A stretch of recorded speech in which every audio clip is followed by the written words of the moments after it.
我呸！就在这时，一名中年大汉猛然将手中的酒杯摔碎，站起身来大喝道：“那楚风不过就是一个毛头小子，竟让你们说的那么牛逼，还妄想他能将白藏娇搅个天翻地覆，真是做梦！要我看，关于那楚风的种种传闻都是胡扯瞎掰。反正我是不信，一个只有16岁的毛头小子和一个只有15岁的小丫头，就能把大名鼎鼎的火神门搅个天翻地覆，还将火神门的祖坟给挖了，这纯属扯淡，无中生有，全都是瞎掰。”这中年大汉似是喝多了一般，竟当中耍起了酒疯。没错，二牛你说的对，那楚风就是一个毛头小子，哪如我们二牛厉害，来喝酒喝酒。而对于这种情况，人们也是哈哈大笑。这里的人本就是一群三教九流凑在了一起，就算是修为不错，但也是无恶不作的败类。他们没有那么多规矩，只讲求开心，怎么开心怎么来，所以自然不会因为楚风而争吵，相反还一同与那二牛侮辱起楚风来。没错，那楚风要是敢出现在我面前，看我怎么教训他，打得连他爹都不认识，他奶奶的，一个毛头小子，他还要逆天不成？而见人们这一块，那被称为二牛的大汉更是来了劲，站在桌子上大吹特吹起来。你们有谁见过那楚风吗？就在这时，那座与首座久久未语的阴阳天开口了。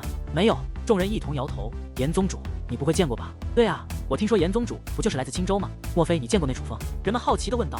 当然见过。我第一次见到楚风之时，他还是一个元武境的小鬼，而那个时候的他已是能够轻易地斩杀玄武境的人。所以我跟你们说，千万不要看不起楚风，因为他真的拥有传闻中的逆天之能，并且那个小子心狠手辣，什么事都敢做，招惹他的人都不会有好下场。就你们刚刚说的那番话，若是被他听到，就足以让你们的小命不保。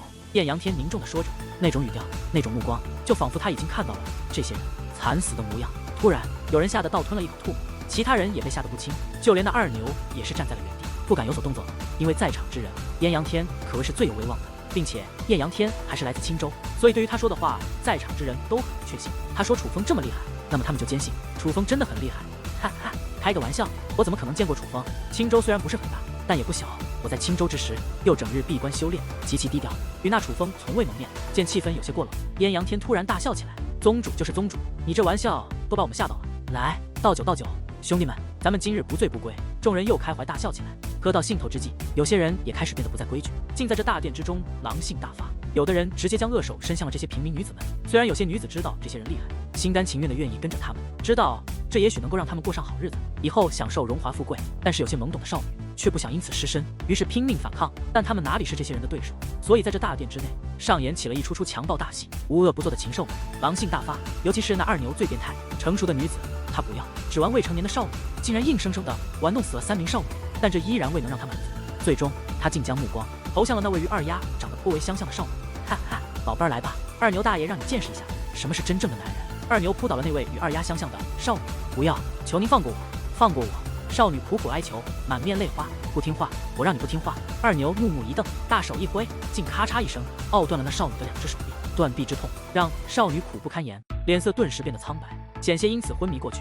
哈哈，够味，来吧，我的宝贝儿！然而少女的惨叫却让二牛更加兴奋，开始疯狂地撕碎少女的衣服。对于这种情况，艳阳天也是坐视不理，因为他知道这些人是什么德行，他们之中本来就没一个好人。之所以在这里建宗门，他的目的就是想要做一方的土皇帝，在这里无法无天的享受富贵荣华。可就在这时，宫殿的上方突然传来一声轰鸣，与此同时，大片碎石从天而降，震荡的大殿一阵左摇右晃，上下乱颤，吓得殿内那些平民女子包头逃窜，惊叫连连。怎么回事？此殿刚刚建好，却突然被破坏，从顶上给弄了个大洞，这使得殿内这些所谓天阳宗的元老们大为震怒。就在这时，一男一女则是自那破开的大洞之中缓缓落下，站在了大殿之中。此2人正是楚风与紫菱。而当他们殿内的人们看清楚风与紫菱之后，皆是大吃一惊。他们的确很吃惊，吃惊地张大了嘴巴。但这却并不是因为楚风，因为楚风变换了容颜，所以他们根本认不出楚风。而他们之所以会如此震惊，那自然便是因为紫菱。紫菱的美貌实在太过惊人，几乎在这一瞬间，将在场的所有男子都迷住了。我的神来，天下间竟有如此美人，我不是做梦吧？见到紫菱，那正在撕碎少女衣服的二牛顿时眼冒金光，口中涌出大片口水，站起身来，想将罪恶之手伸向紫菱。该死，差点就晚了一步。这一刻，眼尖的楚风一眼便认出那二牛身下的少女乃是二丫的姐姐，因为这个面容与二丫实在太像，绝对错不了。此刻的这名少女满面泪花，衣服几乎被扯光了，就连手臂也被折断了，正在痛苦的哀嚎。不过好在贞洁总算保住了，还没有被那二牛糟蹋。但就算如此，二牛的所作所为也是彻底的勾起了楚风的怒火。楚风二话不说，身形一纵，便掠到了二牛的身前，一脚踹出，便落在了二牛的胯下。此脚力量之大，竟然直接将二牛的3条腿一同踹断，将他的身体踹成了4瓣。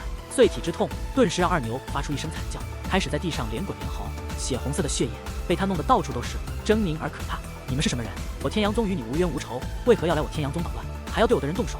就在这时，艳阳天开口了。身为这天阳宗的宗主，这个时候他必须站出来。与此同时，这殿内的其他强者也是赶忙将楚风与紫菱围在了当中。虽然楚风刚才的攻势很强，修为也在玄武6重，怎么来说都是不容小觑，但是毕竟只是一个少年，在场之人比楚风强的大有人在，尤其还有艳阳天这位天武1重的坐镇，所以他们根本就不怕楚风。相反，因为已对紫菱这位小美女动心，他们已是准备让楚风与紫菱有来无回，务必要将紫菱这位小美女留下。这个声音，然而就在艳阳天声音响起的同时，楚风则是眉头微微皱起，随后将目光投向艳阳天之际，顿时眼前一亮，心中大喜。与此同时，一股压在心中许久的怒火也是重新涌上了心头，因为楚风一眼便认出了艳阳天，这位将青龙宗踏平，险些杀掉自己的凌云宗宗主。艳阳天，你可还记得我？楚风突然高声喝道：“你是谁？”然而听到楚风的声音之后，艳阳天却是不由神情一变，本还淡定的脸上顿时涌现出无比的吃惊，开始重新打量起楚风，因为他听楚风的声音是如此的熟悉，极像他以前认识的一个人，而那个人也是他如今最为惧怕、最不想遇到的人。怎么，你不记得了？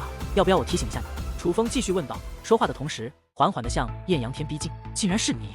怎么可能？你竟然易了容？终于，艳阳天确定了这个声音，确定了这个语气，确定眼前的少年就是楚风无疑。而这一刻，他内心的恐惧也是浓郁到了极点，竟然双腿一软，险些摔倒在地，随后身形一纵，便腾空而起，想自楚风与紫菱砸出的大洞逃出去。你逃得掉吗？见状，楚风意念一动，气息便瞬息提升到了玄武8重，随后无形的结界涌动而出，封锁了整座宫殿。对于楚风布置的结界，艳阳天并未察觉，正在全力逃窜，谁曾想竟遇到了无形的屏障，只听的一声，脑袋便撞到了结界之上，顿时感觉脑袋嗡嗡作响，便头破血流的摔倒在了地上。快跑，大家快跑！摔落在地之后，艳阳天已知道今日大难临头，楚风的确如传闻一般变得极为强悍，不由得挥动手臂对大殿的人们呼喊起来：“严宗主，您这是怎么了？”不明所以的人们根本不知道艳阳天为何会如此恐惧。严宗主，不要怕，不过是2个娃娃，不用您老动手，我们就可以帮您生擒他们。没错，这个男娃娃太嚣张，竟敢将我们的二牛打成重伤，踢断二牛的命根子，必须让他生不如死。至于那个女娃娃嘛，这么漂亮，哪里舍得杀，必须留着，咱们慢慢分享。现在还小，若是日后长成，那肯定更为诱人啊。这群禽兽还不知已经是末日降临，竟然还想着虐待楚风，然后玩弄紫菱。快跑！你们这群不知死活的东西！你们知道他是谁吗？他可是楚风！艳阳天大声的咆哮道：“什么？楚风？哈哈！严宗主，你可真会开玩笑！他那个模样哪里是楚风？是啊，您这个笑话太冷了，一点也不好笑。”众人哈哈大笑，都以为艳阳天在开玩笑，因为他们都看过楚风的通缉令，知道楚风长什么模样。是啊，严宗主，您这个笑话太好笑了，我怎么可能是楚风呢？大家看看，我是楚风吗？楚风也是跟着众人疯狂大笑，笑得异常狰狞。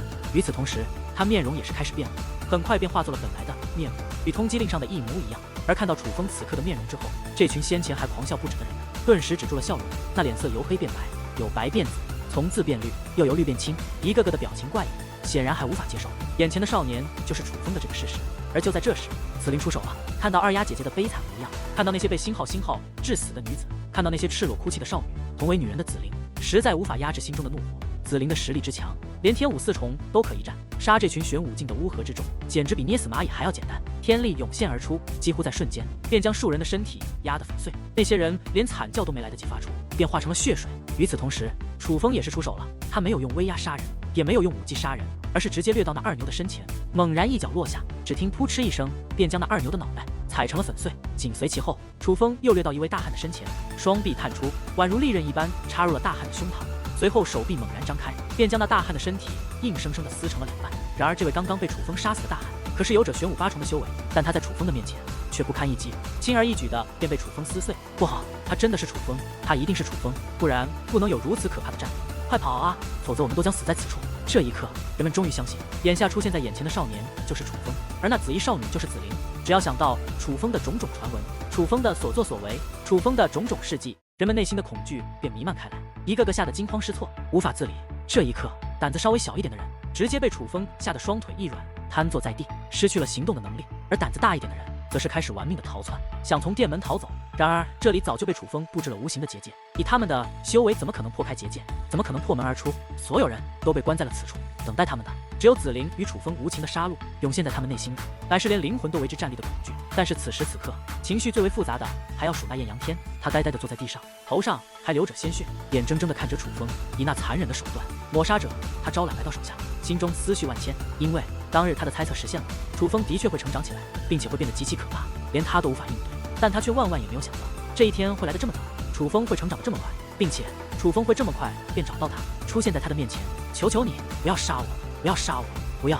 面对无处可逃的局面，大殿内的许多人开始跪在地上，一把鼻涕一把泪的对楚风与紫菱磕头求饶，但是换来的却皆是无情的屠杀。对于这种人，楚风与紫菱不会产生一丝怜悯，因为楚风与紫菱知道他们的本质，哪怕此刻他们卑微的求饶，但是离开此处后，定然会继续作恶为非作歹。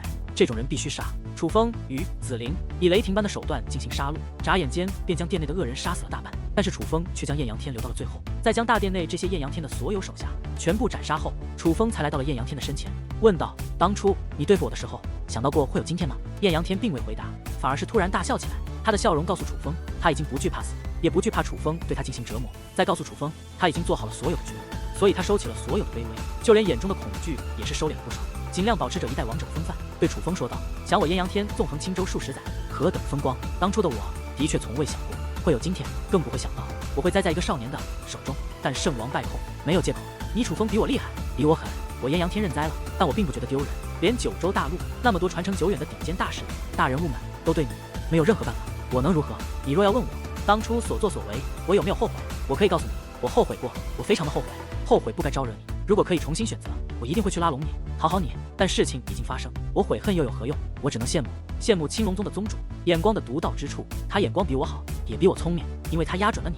如今我就在你身前，虽然修为仍在你之上，但实力却已远在你之下。你要杀要剐，我绝无怨言。你动手吧。今日我艳阳天要是求饶半句，来生我就是你儿子。看着这样的艳阳天，楚风先是闭上了双眼，往事历历在目。随后他突然笑了，仿佛想通了什么，随后对艳阳天说道：“你倒是看得通透。不过你放心，我不会杀你，我也不会折磨你，但我会剥夺你的实力，让你不再祸害平民百姓，欺压弱者。”楚风淡然一笑，随后单手探出，宛如利刃一般，直接刺入了艳阳天的丹田，而伴随着一道鲜血自丹田内狂涌而出，艳阳天也是忍不住发出一声惨叫，随后满面苍白的倒在了地上，身体一阵抽搐。楚风没有杀艳阳天，他并不是心软，也并非是想给他一个改过自新的机会，只是突然间就不想杀了。如果艳阳天的实力还在楚风之上，或者仍能对楚风造成巨大的威胁，楚风一定会毫不犹豫地杀了他，以除后患。但面对一个已经没有了任何威胁的人，楚风觉得杀他与否已经没有什么意义。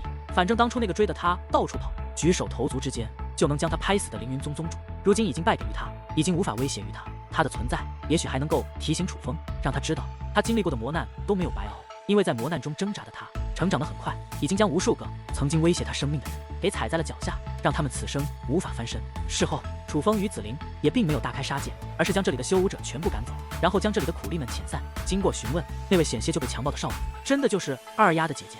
于是楚风与紫菱凭借结界之术帮助她恢复2段臂，并以丹药帮她疗伤，甚至还安抚了她那受伤的心灵，使得她很快摆脱了阴影，恢复了健康。做完这些后，楚风与紫菱便带着二丫的姐姐向二丫家住的村庄走去。没了修为，我活着又有何意义？然而就在楚风与紫菱3人离开后，被彻底剥夺了修为的艳阳天却来到了一座山峰之巅，他的脸上早已没了当日的傲气，他的神态早已不再像是一位宗主级的大人物，不像是曾经的一方霸主、一代王者，相反更像是一个饱经沧桑的老人。终于他脚步一空，自悬崖之上摔落。没有了修为的他，体内没有了天力的他的肉身也就宛如平民一样脆弱不堪，自那数百米的悬崖摔落在地，直接摔成了肉泥。当年那位叱咤青州的凌云宗宗主陨落在了此地。楚风，今日我们也算是做了一件好事，对不对？天下之事，没有什么是绝对的好事，也没有什么是绝对的坏事，只要你觉得对，那就是好事。天际之上，白云之间，楚风正催动着龙游九天，载着紫菱御空而航，向自己居住之地返回。听得楚风之话，紫菱撇了撇嘴，随后又微微笑道：“说的也不无道理，什么事都有两面。我们为救人而杀人，哪怕我们杀的是恶人，被我们救的人都觉得我们是好人，但其实我们也已非好人，因为恶人的家人未必是恶人，但在恶人家人的眼中，我们杀了他们的亲人，所以我们就是恶人。媳妇，那你今日心情如何？开心吗？”楚风笑嘻嘻地问道。“开心，看到二丫的一家人能够开开心心的在一起，我真的很开心。也许平凡人的简单生活，就是我们这种人最难得到的幸福。”紫菱甜甜的笑道。“开心就好。”楚风也是淡然的笑道。类似救二丫姐姐的这种事，楚风也绝非第一次做。楚风不忍看到卑微的平民受到强者的欺压，所以遇到这种事，他大多都会打抱不平。但是他也是受到欺压者，当初凌云宗欺压他，如今6大势力欺压他，就连姜氏皇朝都出动了人马，也想要欺压于他。面对欺压，楚风奋起反抗，但本是受欺压者的他，却成了人们眼中的恶人，而那些欺压他的庞然大物，反倒成了正义的一方。对于这种情况，楚风只能淡然一笑，天下不公之事太多，有几人了解事情的真相，而那些所谓正义的假象，某些人的谎言之话，又蒙蔽了多少人的双眼。所以他不再在乎世人的看法，因为世人愚钝，不辨真相，所以他只在乎自己在乎的。他楚风不是为天下苍生而活，而是为自己和亲人而活。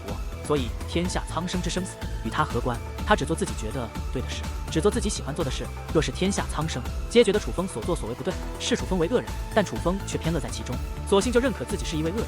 突然之间，楚风四周那平静的天空突然涌现出道道蓝光，无数道粗壮的结界锁链凭空出现，自四面八方围拢而来，只在眨眼之间，便将楚风与紫菱封锁在了半空之中。这是一座大阵，一座非常厉害的结界大阵，需要多名蓝袍界灵师合力才能完成的大阵。当这座大阵布置完毕之后，几十道身影也是浮现而出，出现在了楚风与紫菱的视线之内。这些人全部都是天武境，其中几位竟然还在天武四重，身上穿着姜氏皇朝的服饰。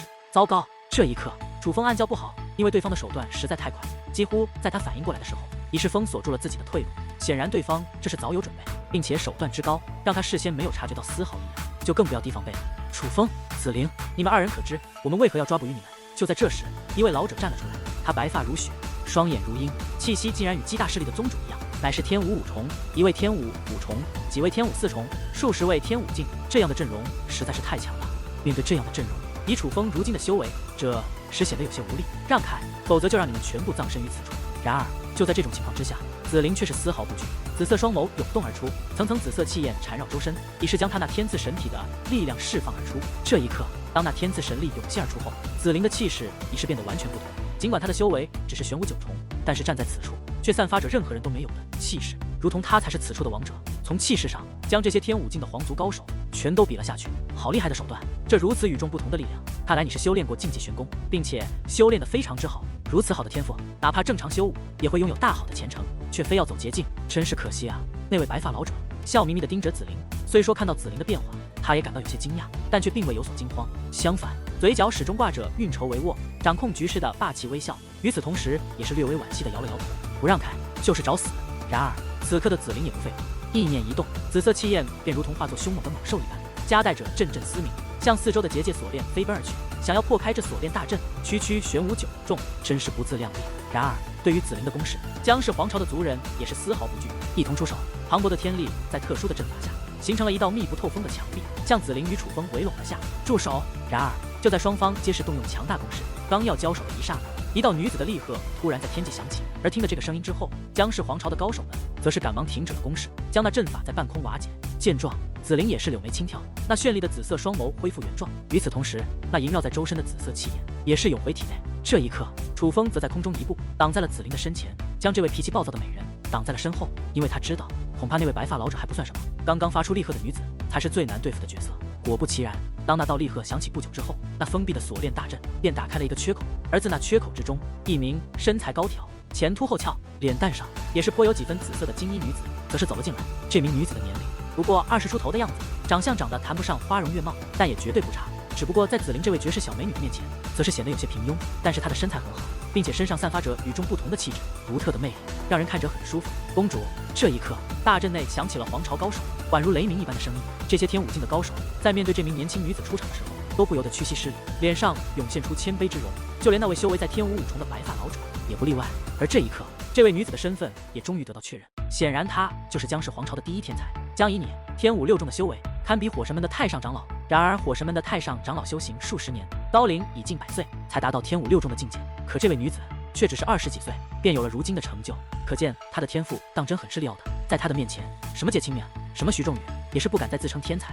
诸位长老，你们退下吧，我有一些事想与楚风兄弟单独谈一谈。姜以你挥了挥手，遵命。见状，姜氏皇朝的高手们也没有一人敢有所违背，而是赶忙撤销这座锁链大阵，整齐地站在了远处的天际。这一刻，楚风眉头微皱，虽说那强横的锁链大阵不在，数十名天武境高手退去，眼前只剩下了一位年轻的女子。但是楚风知道，这位叫做姜以你的女子，恐怕比那锁链大阵，比那几十名天武境的皇朝高手还要危险和可怕。楚风，你可知道我找你找了多久吗？姜以你淡淡的问道。所有事情都是我一个人做的，你要杀要剐冲我一个人来，不关紫菱的事。楚风开口说道。楚风，你听得此话，紫菱顿时小脸一变，按耐不住了，刚欲站出来说话，却被楚风紧紧地抓住了玉手，再度将他拽到了身后。这一刻，不知为何，紫菱本能的便收回了想说的话，似是自己哪怕再强大，但在楚风的身边，却也只愿做一个小女人一般。楚风啊，楚风，你该不会以为我来找你是要对你治罪的吧？这一刻，江以你则是忍不住欲手掩口，咯咯的笑出声来。难道不是吗？楚风眉头微皱，双眼变得凌厉起来，看对方的模样，倒似乎真的是另有目的。当然不是，那几个小小的事例也值得让我这般兴师动众。其实我此次来找你，是想向你道谢的。江以你说道。道谢。而楚风则是被他的这句话搞得有些莫名其妙。他与江氏皇朝并无瓜葛，为何要向他道谢？何况道谢需要这么兴师动众的吗？当初在万妖山，你救过我弟弟江无伤，若不是你，我江氏皇朝可能将因此失去这位近千年来血脉浓度最高的天才。我弟江无伤是我江氏皇朝的希望，更是我的骄傲，所以他绝对不能出现什么三长两短。对于救过他的人，也就等于是我江以你的恩人。很抱歉，我用这种方式与你见面，但我别无他法。因为你与界氏族人等势力的纠纷，又因我江氏皇朝与界氏族人等势力存在一些合作关系，所以我不能公告天下。你是我江氏皇朝的恩人，只能私下来寻找你。不过你放心，我江氏皇朝就算答应界氏族人等势力会诛杀于你，但绝对不会真的对付于你。这些是我的一点心意，还请你务必收下。说话之间，江以你将一个乾坤袋丢出，落到了楚风的手中，紧随其后，江以你便转身离去。不过刚刚走出数米之际，却又止步回头，对楚风二人笑道：“紫菱姑娘果然美貌无双，简直堪称我九州大陆第一美女。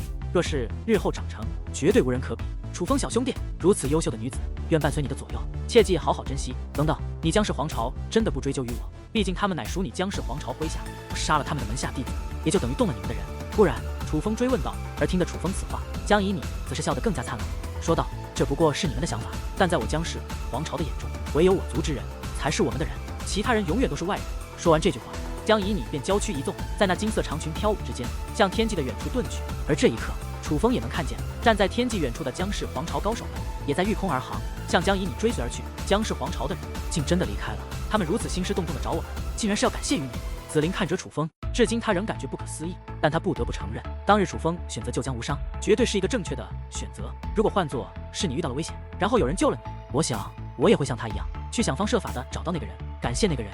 楚风笑了笑，随后便打开了这个乾坤袋。而将这乾坤袋打开之后，楚风的双眼却是不由一亮，惊愕的张大了嘴巴，满面吃惊的说道：“这个莫非是？”看到楚风那吃惊的神情，紫菱则是赶忙将目光凑了过去。而当他看到楚风自乾坤袋内取出的一个直径不足1寸、圆形的雪白色花朵后，就连紫菱也是顿时大喜，激动地说道：“是天药，上品天药，这可是非常珍贵、非常稀少的东西。据说在九州大陆，唯有江氏皇朝才能种植这样的天药。一颗上品天药的药力，可是堪比1000颗玄珠。真的？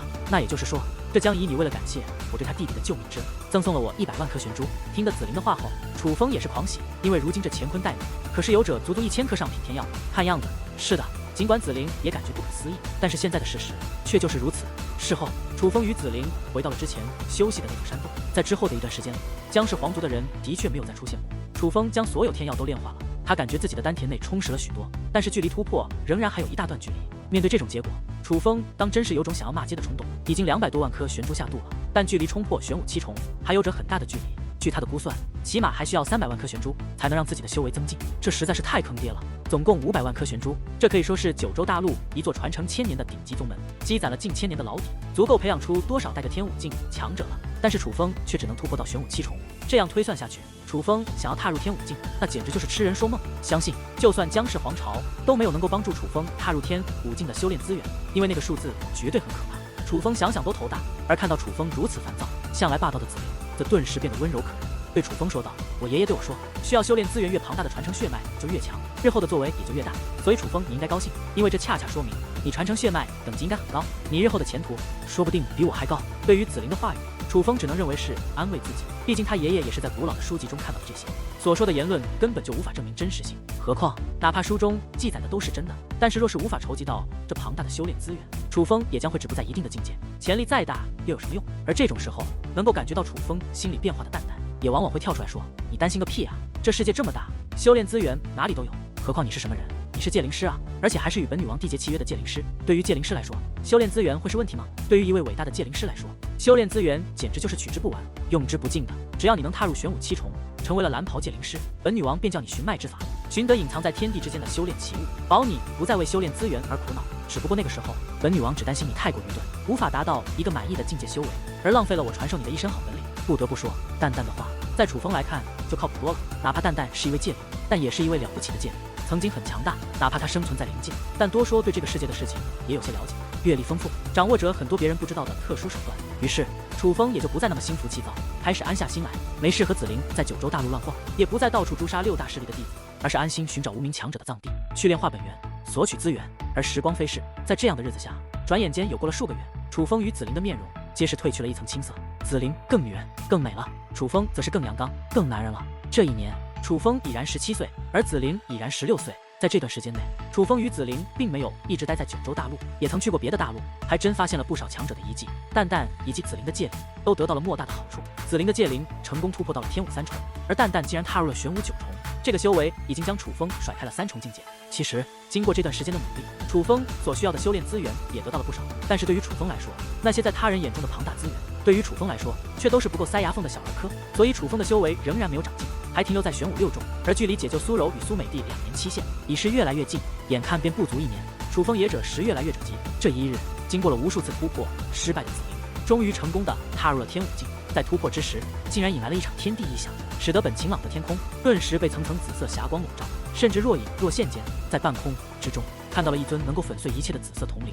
不过好在这场天地异象只是小范围的，再加上楚风与紫菱隐匿在荒山野岭，所以并未引起不必要的麻烦。而当紫菱成功突破之后，他也是跟楚风说出了自己当初没有告诉楚风的一件在他心中酝酿许久的想法。楚风，这样下去不是办法，我们再去火神门吧。我踏入天武境后，力量已是得到质的飞跃，相信天武6重者我已能够一战。我想去将火神门积攒了近1000年的修炼资源抢来，想必定能够帮你突破到玄武7重。紫菱坐在楚风身旁，认真的说道：“不行。”然而楚风却是想都没想，便一口拒绝，因为他知道，哪怕紫菱的实力变强，哪怕他是天赐神体，能得到上天的眷顾，但对付天武6重者，并没有绝对的把握，相反具有极大的风险。经过这么长时间的相处，楚风早已确定了对紫菱的感情，他真的爱上了紫菱这个小姑娘，这种爱是发自内心的，愿意以死相拼，哪怕自己受伤，也不愿对方受伤的那种。因为紫菱对待外人皆是冷若冰霜，甚至为了利益可以不择手段，心狠手辣，但是为了楚风却能够奋不顾身，不顾一切，哪怕为了帮助楚风争夺利益，可以不惜以身犯险去抢夺资源。对待这样的姑娘，楚风无法做到不动真心，他是真真正正的爱上了紫菱，想要和紫菱共度余生。楚风，你相信我，我有一定的把握，我能够全身而退的。紫菱满脸肯定的保证着。那好，我跟你一起去。楚风说道。不行。然而听得此话，紫菱却是一口回绝。你看，你根本就没有十足的把握，不然为何不让我去？因为你怕你不是那火神门太上长老的对手，你怕你斗不过那太上长老，到时候不仅让自己丧命，我也会一同丧命。楚风反问道。我这一刻，紫菱想要辩解，但却实在辩解不出，最终默默地低下头，不再说话了。紫菱，你既然这么爱我，为何就不能和我行刺防身呢？我说过，你是天赐神体，你与我行房事，也许能够激活我体内的力量，也许我能够突破到玄武7重。楚风再次开口了。这些日子以来，他不是第一次开口要与紫菱做男女之事，开始只是开玩笑的语气，后来说自己憋着难受，整日和紫菱这样的美女在一起，却不让碰，简直是世间最痛苦的煎熬。到了最后，楚风说出了自己的真实想法，他只要与紫菱行了男女之事，就有机会激活他体内神雷的力量，也许能够修为大涨，也许能够掌握到全新的力量。虽然他也不能够保证，但至少有机会。但是无论怎样，换来的都是紫菱无情的拒绝。虽说紫菱可以为楚风牺牲一切，但唯独这件事，他却从不妥协。楚风，你当初接近我的目的，究竟是因为你喜欢我，还是因为你想在我的身上获得力量？突然，紫菱看向了楚风的目光变得异常凝重。我这一刻，楚风有些犹豫。换做以前，他一定会毫不犹豫地说：“当然是因为喜欢你。”因为当初的他对紫菱并没有感情，毕竟紫菱为了争夺白虎攻杀术，可是曾经差点杀死自己的人。那个时候，楚风对紫菱的只有戒备，但是现在却不同了，他已经爱上了紫菱，爱得无法自拔，甚至牺牲自己。所以面对自己心爱的女人，楚风实在不忍欺骗于他。于是，楚风咬了咬牙后，还是对紫菱说道：“我承认，我当初不要说。”然而，还不待楚风讲话说完，紫菱便用那白皙的玉手堵住了楚风的嘴，随后又缓缓地放开，甜甜地笑道：“过去的事情不重要，我只在乎现在。我只知道，我真的很喜欢你，我也希望你能知道，我愿意为你付出我的一切，我什么都可以给你，但唯独这件事不行，我有我的苦衷，希望你能理解我。”说这些话的时候，紫菱的嘴角虽然还挂着甜甜的笑容，但那双清澈的眼眸却早已涌现出晶莹的泪花，随后化作2行，顺着脸颊流下。紫菱，对不起，都怪我不好，我不知道你有苦衷，我以后再也不提这件事了，好吗？我再也不让你为难了。见状，楚风赶忙替紫菱擦拭泪花，他是第一次见到紫菱哭，第一次见到这个坚强的姑娘哭。这一刻，向来沉稳的楚风竟然慌了，非常的慌。他知道自己是真的让紫菱为难了，他知道紫菱是真的伤心了，而他也是真的心疼了。这一刻，若是能让紫菱不哭，怎么都行，哪怕是紫菱要在自己的身上捅上几刀，楚风都愿意。他发誓，以后绝不再提出和紫菱同房的事，哪怕紫菱一辈子不同意，他也一辈子不提。因为对于如今的他来说，紫菱比获得力量还重要。突然，紫菱娇躯一纵，竟主动投入了楚风的怀抱，一双小手紧紧地环住楚风的脖颈，不肯放手，默默地抽泣着。任凭任何人都想不到，这位15岁已是能够大杀四方的少女，得到上天眷顾的天赐神体，竟也会有如此脆弱的一面。而楚风也是张开双臂，紧紧地抱住怀中的小美人。这一次，楚风没有不安分的乱摸，而是轻轻地抚摸着紫菱那柔顺的秀发，安抚着紫菱的情绪。楚风，我们回九州大陆吧，去青州吧，我想去看看那2位姐姐。突然，紫菱扬起小脸，认真地对楚风说道。见状，楚风也是连忙点头。离开了这么久，他也一直惦念着苏柔、苏美以及他的那些家人和亲人。于是，就在当日，楚风与紫菱便乘坐着那辆玲珑战车，碾压天际，向九州大陆的方向返回。返回的路程并非很遥远，但也绝对不短。首先，他们要进入九州大陆，然后跨越唐州，再跨越元州，之后才能到达青州，这需要耗费起码半个月的时间。然而，楚风与紫菱刚刚进入唐州，便听到了2个惊天大消息。第一个就是剑神谷的少谷主慕容羽被张天翼杀了，剑神谷的镇谷之宝神木剑已被张天翼夺取。这件事轰动了九州大陆，因为在楚风消息的几个月时间里，九州大陆相对平静，但张天翼的所作所为无疑又激起了千层浪。尤其张天翼也同样来自青州，所以这件事这实是让人们议论纷纷，不由感叹青州这是要崛起，出现了2个天不怕地不怕的妖孽级天才。而第2个消息则是让楚风极为愤慨，甚至无法接受的，那就是剑神谷怒了。慕容羽的父亲亲自出马，在九州大陆疯狂搜索张天翼的下落，在未能找到张天翼的情况下，他便率领剑神谷的大军来到了青州，来到了已被夷为平地的青龙宗，做了一件灭绝人寰的事。剑神谷在青州依然没有找到张天翼后，竟将整座青龙山脉给烧了，将青龙山脉方圆数百里内的所有百姓杀得一干二净，当真是一场惨绝人寰的大屠杀。杀光这些本与张天翼、楚风毫无关系的人后，剑神谷谷主还说，这些人都是为张天翼和楚风死的，是张天翼和楚风害死了这些人，要怪只能怪他们不该居住在青龙宗境内，不该和张天翼和楚风扯上关系。这件事发生后，整座九州大陆都震动了，很多人都觉得剑神谷谷主无法承受丧子之痛，无法忍受镇谷之宝被夺，已经疯了，已经折磨了。毕竟那些百姓与楚风和张天翼没有任何关系，只因为他们住在青龙宗往日的势力范围内，便将他们屠杀，这的确太过丧心病狂了。而最令人无奈的是，对于剑神谷的恶行，姜氏皇朝竟然也是如同未曾看见一般，选择了无视，并且身为青州霸主的麒麟王府更是眼睁睁地见证这一切发生，却没有出手阻拦，被九州大陆的许多人所唾弃，骂麒麟王府够废物。身为青州霸主，让剑神谷在自己地头为非作歹，却勾话都不敢吭。但这些对于楚风来说都还可以忍受的范围，他最无法忍受的还是剑神谷之后所做的事。剑神谷在进行一场惨绝人寰的大屠杀后，又仔细搜索青龙山脉，竟寻得了青龙宗先辈的墓地，将青龙宗历代先辈的祖坟给挖开了。随后又打探到了楚家的旧址，来到了靠山镇，将楚家那些死去的楚家人遗骸全部给挖了出来，并且还在遗骸上刻上了诅咒符，诅咒这些遗骸的主人世世为猪狗，永远不得翻身。最后剑神谷谷主又将这些遗骸全部带走，带回到了剑神谷中，还放出话来，楚风和张天翼若是想取回遗骸，就到剑神谷，他就在剑神谷等着楚风与张天翼。若是1个月内2人不来，就将这些遗骸丢进粪坑，让这些人遗臭万年。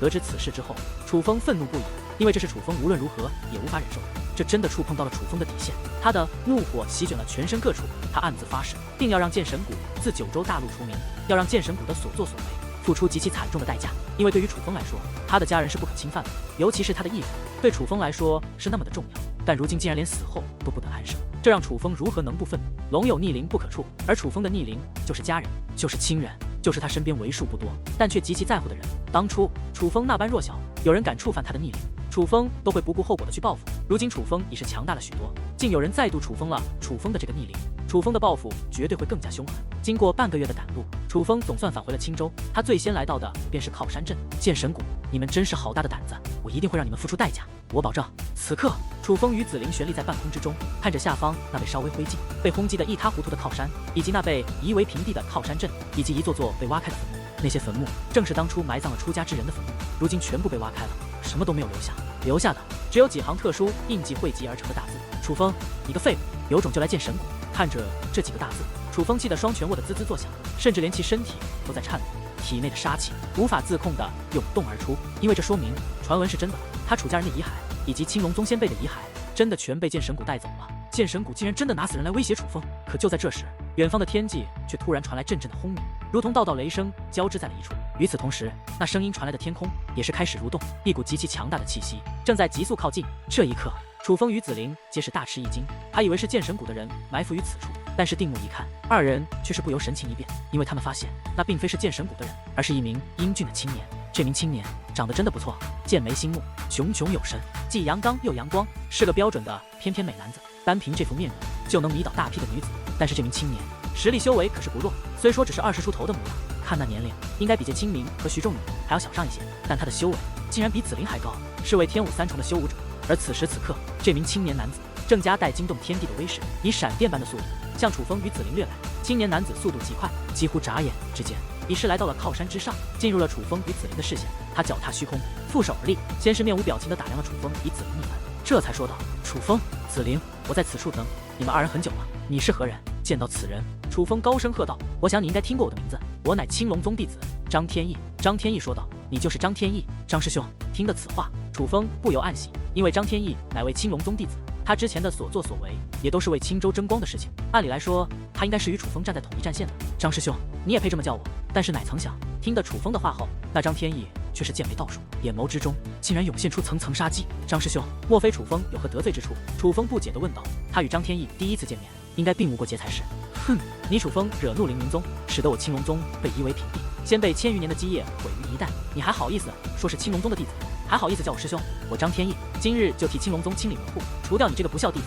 说话之间，张天翼眼中的杀机更加浓烈了几分，左手虚握成弓，右手虚拉成剑，随后只见双臂开拉，万道金芒便爆射而出，遮天蔽日的向楚风压迫而来。张天翼使用的乃是青龙宗的武技百变弓，百变弓到了楚风他们如今的层次，绝对算不上是强悍的武技，但是在张天翼施展开来，却绝对具备毁灭性的威力。万道剑芒在空中飞舞，周遭的空间一阵蠕动，所过之处浮现出道道黑线，仿佛连天空都要被刺破了一般，威力绝对不容小觑。他的实力竟然如此之强。这一刻，同样将百变弓修炼的炉火纯青的楚风也是不由眼前一亮，眉头微微皱起，因为他发现这张天翼的战力者实恐怖，哪怕百变弓这样的武技在他的手中也是发挥出了极其可怕的威力。如果说当初那修为在天武三重的百面老人已可以算是天武三重之中的王者，那么这张天翼就可以说是王者中的王者，他的战力比之那位百面老人还要强大数倍不止。清理门户，你真是好大的口气，本姑娘倒是要领教一下，你究竟有何能耐，胆敢说如此大话？就在这时，紫菱出手了，他意念转动，磅礴的蓝色结界便如同潮水一般汹涌而出，天空之上凝聚成了数道结界墙壁，分割在天际。那结界墙为半透明的蓝色，在阳光的照耀下，如同水晶一般绚丽，非常的漂亮。最主要的是，紫菱的蓝色结界非同小可，散发着坚不可摧之感。然而，当张天翼百变弓飞掠而至之际，那本坚不可摧的蓝色结界竟然如同玻璃一般，被你万道金芒一一击碎，自天空之上散落而下，随后消散。怎么可能？他竟然能够破开我的结界！这一刻，莫说楚风，就连紫菱也是小脸一变，小嘴微张，那双美眸之中涌现出吃惊之色。紫菱是什么人？可是天赐神体，尤其是踏入天武境之后，紫菱的力量相比玄武九重之时，早已是不可同日而语。按照紫菱的估计，天武四重者绝对不是他的对手。他若拼尽全力的话，天武五重者都不是他的对手，哪怕天武六重者都可以战。这就是他的强大之处，逆天战力丝毫不逊色于楚风，甚至还要过之。但是眼下这是什么情况？这张天翼明明只是天武三重，但是竟然能够轻易的破开紫菱的结界，这说明什么？这说明张天翼的战力也是非常恐怖，至少远远超过了天武四重，甚至堪比天武五重者，倒是有些手段。面对如此强悍的张天翼，紫菱也是不得不认真对待。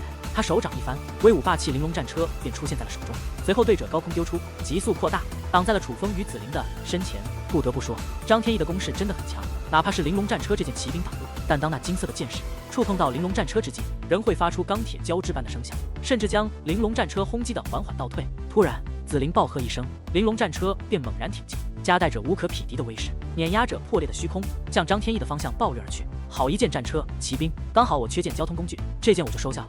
然而面对那如此强横的玲珑战车，张天翼却是哈哈大笑，随后袖袍一挥，手掌呈鹰爪之状猛然探出，一层磅礴的天力便飞掠而出，在空中化作一只足有几十米的大手，一把将玲珑战车抓在了手中。不好！这一刻，紫菱暗叫不好，因为他惊愕地发现，那张天翼的力量实在太强了，强到远远超出他的预料。此刻那张天翼正在抗衡玲珑战车的力量，想强行将玲珑战车制服，然后收入囊中。戒灵去！这种情况之下，紫菱意念一动，一道结界大门浮现在天际，而那位仙灵界的戒灵也是从中走了出来。经过这段时间的吞噬本源以及自身的修炼，这位来自仙灵界的戒灵修为也是大涨，已然提升到了天武三重，再加上戒灵独有的力量，远比普通的修武者要强大许多，战力堪比天武四重。此刻戒灵飞掠而出，手持一把金色的长剑，夹带着那独有的气势，便毫不犹豫地向张天翼攻杀过去。这便是戒灵，果然是有趣的生物，刚好也让我见识一下这这来自所谓灵界的传说生物究竟有多强悍？面对正面袭来的界灵，张天翼依然丝毫不惧，一只手仍凝聚天力，紧紧地抓住半空挣扎的玲珑战车，而另一只手则是猛然握起，运用百变弓的手段凝聚出一把金色长剑，竟用单手来迎战仙灵界界灵。仙灵界界灵果然很是强横，他身上光芒流转，宛如仙人一般神圣，金色的剑光不断飞舞，不但绚丽夺目，攻势更是强悍非凡。但是奈何那张天翼却也是剑法非凡，握着那以百变弓凝聚成的天力金剑，竟只用一只手便挡下了仙灵界界灵的攻势，并且很快的，他剑锋一转，竟然化被动为主动，向仙灵界的界灵反攻而去。剑法独到，霸气非常，很快便将仙灵界界灵逼得连连后退。险象环生，蛋蛋，将你的力量借我一用。见状，楚风暴喝一声，而蛋蛋也不犹豫，赶忙将自己那玄武九重的修为转借给了楚风。当得到蛋蛋的修为之后，楚风的双眼则是一道金色雷霆闪烁，气息急速攀升，竟然无限的接近了天武境。紧随其后，又是一道蓝色雷霆闪现而出。当这蓝色雷霆出现之后，迅速与那金色雷霆交织在一处，在楚风的双瞳之上形成了一个奇异的图案。与此同时，楚风的气息已是突破到了天武境。按理来说，以楚风那雷霆的力量，在借助蛋蛋那玄武九重修为的情况下，是完全可以突破到天武二重的。但是不知为何，如今需2道雷霆叠加，却才能突破到天武1重。对于这种现象，楚风与蛋蛋还有紫菱都思考了很久，最终猜想很可能是天武境的束缚太大，再加上楚风是借用的力量，而并非本身的修为，所以削弱了雷霆的力量。如果说是楚风自身踏入玄武九重的话，也许就会打破这一束缚，能够凭借2道雷霆踏入天武2重的境界。虽然只是猜测，但不管怎么说，哪怕是天武1重，楚风的力量也是不可同日而语。尤其是在手握骑兵的情况之下，楚风的战力已是堪比天武4重的。所以当楚风的力量提升之后，他脚踏龙游九天，手握修罗鬼斧，向那张天翼攻了过去。鬼斧猛然挥动，一道黑色光刃便飞掠而来。但是只见那张天翼依然是一只手抓住玲珑战车，用另一只手来抵挡楚风的这黑色光刃。然而张天翼却低估了楚风这修罗鬼斧的威力。当两者交织的一刹那，张天翼手中的天力金剑竟然瞬间断裂，无法抵挡黑色光刃的威压，被压迫成了粉碎。但是张天翼也绝非无能拥备，虽然对此他也颇感意外，但却并未太过慌张，而是身形向旁一纵，竟躲开了楚风的黑色光刃。哈哈，你这骑兵不错，我也要了。当躲开楚风的攻击后，那张天翼又是哈哈一笑，竟向楚风反掠而来。当张天翼来到楚风身前之时，他的手中已是多出一把浮光流转的木剑，这木剑的威力极强，只比楚风的修罗鬼斧弱上一点，正是剑神谷的镇谷之宝骑兵神木剑。张天翼本就强悍的变态，随便凝聚一把天力金剑，就能将仙灵界的界灵压制。如今手握骑兵，那实力就更是大增。道道符咒剑芒不断浮现，一波叠加一波，不断向楚风席卷而来。竟然连楚风也只能招架，却没了还手之力，而是被张天翼压制的连连后退。张师兄，你有本事同门，如今理当合力对外，为何还要自相残杀？实际上，楚风并未动用全力，因为他真的不想和张天翼斗得你死我活。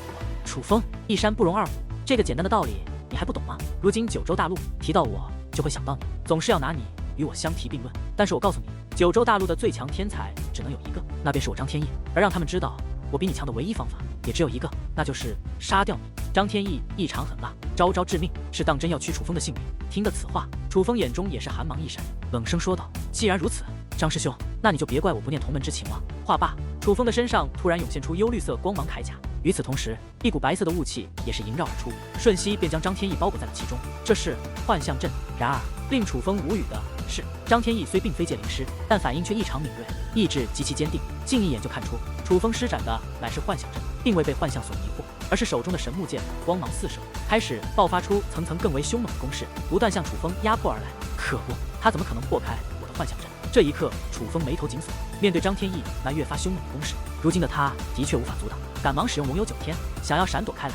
想逃，你这修罗鬼斧我是要定了。但是令楚风想不到的是，在他施展龙游九天的同时，那张天翼脚下升起2道蓝色的火焰，速度竟然瞬息提升数倍，如影随形的来到了楚风的身前，连楚风的龙游九天都无法摆脱于他。眼见着张天翼那眼花缭乱的攻势已是迎面来，就连楚风也是不由脸色大变，因为这一刻他感觉到了死亡的威胁。这张天翼不仅战力极强，掌握的手段也是不比他弱，简直是楚风有生以来碰到的小辈之中最可怕的对手。楚风退后，就在这千钧一发之际，紫菱却宛如鬼魅一般的出现在了楚风的身前。此刻的紫菱浑身紫色气焰萦绕，虽然仍是天武1重，但却比先前强大了数倍。尤其是那一口紫色的巨大铃铛，已是被紫菱祭奠而出，夹带着天赐神力，向张天翼压迫而去。你果然掌握特殊手段，不过依然无法挡我。面对使用全力的紫菱，张天翼竟然还是不惧不怕，猖狂大笑之间，浑身上下涌现出层层蓝色的气焰，那蓝色的气焰缠绕周身，如同铠甲一般将他护在了体内。紧随其后，那蓝色的气焰竟然急速变化，化作了蓝色的火焰。没错，是火焰，那种炙热的感觉，的确是火焰无疑，如同可以燃烧一切的火焰，正在张天翼的身体涌动着。那蓝色火焰无法伤他，因为蓝色那火焰本就与他一体，是从他的体内涌现而出的。最主要的是，当这蓝色的火焰出现之时，张天翼的战力竟然又瞬间提升，那种强大的感觉竟然已经超越了紫灵。这可怕的特殊力量，难道说他也是天赐神体？这一刻，楚风与紫灵皆是大惊，因为这蓝色火焰的特殊力量，的确与紫灵那独有的紫色气焰极像，同样是那么的强大，同样是那么的可怕，同样都拥有逆天的战力，同样都掌握极强的作战技巧，简直是无限的与天赐神体吻合。不，并非天赐神体，而是禁忌玄功。就在这时，淡淡开口了：“禁忌玄功。”楚风恍然一惊，没错，肯定是禁忌玄功，并且看他的样子，应该是修炼了很久，已经娴熟的掌握了这门玄功，比那颜如玉要熟练得多，已经能够灵活的掌控这种特殊的力量。不过，哪怕禁忌玄功修炼的再好，但与天赐神体从本质上也有区别，他的力量很强，但只是修炼了禁忌玄功，而并非天赐神体。淡淡解释道：“看来没错了，你的确也修炼过禁忌玄功，不过可惜修为太弱。你若是与我一样都是天武三重，我定然不敌你。但是可惜你只是天武一重，所以你定不敌我。”张天翼自信满满的说道：“哼，那就看看究竟是谁强谁弱。”紫灵冷哼一声，便全力催动那紫色的巨灵，碾压着天际向张天翼压迫而去。紫色的巨灵周围缠绕着紫色气焰，那种威势简直无与伦比，并非武技便可做到的，乃是天生所具备的气势。这便是天赐神体的力量，不自量力。然而张天翼则是冷然一笑，意念一动，体内的蓝色火焰便如同爆发的火山一般，瞬息爆发而出。最后听得一阵怒吼响起，那蓝色火焰竟然在空中形成了一只蓝色火焰巨兽，大嘴一张，一口般便将紫灵的紫色铃铛吞噬了下去。这一刻，紫灵的小脸顿时变得苍白无比，就仿佛受到了重创一般，身子一晃，险些没从天上摔落下去。幸亏楚风手疾眼快，一把抓住了紫灵。而看到紫灵此刻那痛苦的模样，楚风则是顿时暴怒，蹦起了根根青筋，对着张天翼咆哮道：“我要宰了你！”楚风师弟不过是开个玩笑，不至于真的对我动杀念吧？然而就在这大战进入了生死存亡之际，令楚风想不到的是，那张天翼却突然面容一改，冲着楚风和善的笑了。也就是在张天翼说出这句话的同时，那脚踏虚空的蓝色火焰兽竟大嘴一张，将紫灵的紫色巨灵释放开来。而这一刻，那本难受至极的紫灵脸色顿时好转了不少。而在将紫灵的紫色巨灵放开后，那蓝色的火焰兽也是开始消散，最终全部回到了张天翼的身体内。他竟真的停止了攻势。做完这一切后，张天翼甩弄了2下手中的神木剑，这一次并未将神木剑收入乾坤袋，而是背在了身后。见到张天翼在完全占据了优势的情况下，竟然突然收手，楚风也是眉头紧皱，戒备地打量着张天翼，想知道对方在卖什么关子，而没有再度出手，因为楚风知道张天翼真的很强，若是他也是天武三重，他也许不怕张天翼，但是奈何他如今的修为还太弱，哪怕他再愤怒，也绝对不是张天翼的对手。这种时候只能隐忍。楚风师弟，当师兄我不过是试一试你和紫灵姑娘的身手，不得不说我很是满意。你二人如我预想的一般，果然都掌握着特殊的手段。紫灵姑娘的禁忌玄功修炼的比我还要熟练，简直已近乎融为一体的地步，这一点我者是佩服。至于楚风师弟，竟然能够从玄武6重的修为直接攀升到天武1重，不得不说你这手段简直强大到让我叹服。如今你们还很小，若是日后到了我这个年纪，相信你二人一定会超越于现在的我。张天翼先是面带歉意的对着楚风与紫灵拱了拱手，这才和善的说道。此时此刻，张天翼的态度比先前的他简直是天差的别，可谓180度大转弯。先前的他杀气凛然，那个模样就犹如真的要杀掉楚风和紫灵一样，但现在的他满面和善，看向楚风和紫灵的目光简直像看待亲人一样亲切。原来张师兄只是为了试探我，那不知张师兄在此处等待我二人究竟是有何事？楚风开口问道，但仍是有着些许戒备，因为楚风发现他有些看不透眼前的这位张天翼，还无法确定他究竟是敌是友，必须认真观察他的言行举止，才能初步确定他究竟是什么样的人。我在此处等你们，当然是想与你二人合作。张天翼微微一笑，随后说道，当初慕容羽挑战于我，还说若是他输了，就将他的神木剑赠送于我，但是奈何在他败后不但不认账，反而想要逃走，我一气之下便将其斩杀，抢了他的神木剑，可却不曾想会牵连我青龙宗，让青龙宗那些早就死去的先辈因为我所闯下的祸端而受到不该受到的侮辱。如今青龙宗虽已不在，但是我张天翼仍自认为是青州之人，也是青龙宗的弟子。相信楚风师弟你也同我一样，所以我想邀请你二人一同赶赴剑神谷，让剑神谷为他们的所作所为付出代价，也让整座大陆的人知道，哪怕我青龙宗如今只剩下2人，但却同样能够重现青龙宗1000年之前的辉煌，灭他剑神谷。张天翼说道，你的实力很强，相信天武6重者也未必是你对手，你自己完全可以独闯剑神谷，又何必与我二人一同前去？紫灵对张天翼显然更不信任，相反此刻的他对张天翼还满是愤恨。哈哈，紫菱姑娘，不，准确的来说，应该叫弟妹。弟妹，我知道你对哥哥刚才的所作所为有怨气，但我说了，只是想试一下你二人的身手，开个玩笑，所以刚刚有得罪之处，还请见谅。张天翼很聪明，竟然看出了紫菱的不满情绪，主动对其道歉，随后又对紫菱和楚风说道：剑神谷，我比你们要熟悉，剑神谷的天武境高手如今至少有15人，玄武境的数不胜数。当然了，那些玄武境的家伙，在咱们的眼中就是不堪一击的弱者，有再多也是不足为惧。主要是这15名天武境的，15名天武境，其中10位是天武1重，2位是天武2重，1位是天武3重，还有2位分别是慕容羽的父亲，如今剑神谷的谷主，他是天武5重的修为。最后一位便是剑神谷的前任谷主，如今的剑神谷老祖，他可谓是剑神谷最强者，乃是天武6重的修为。张天翼说道。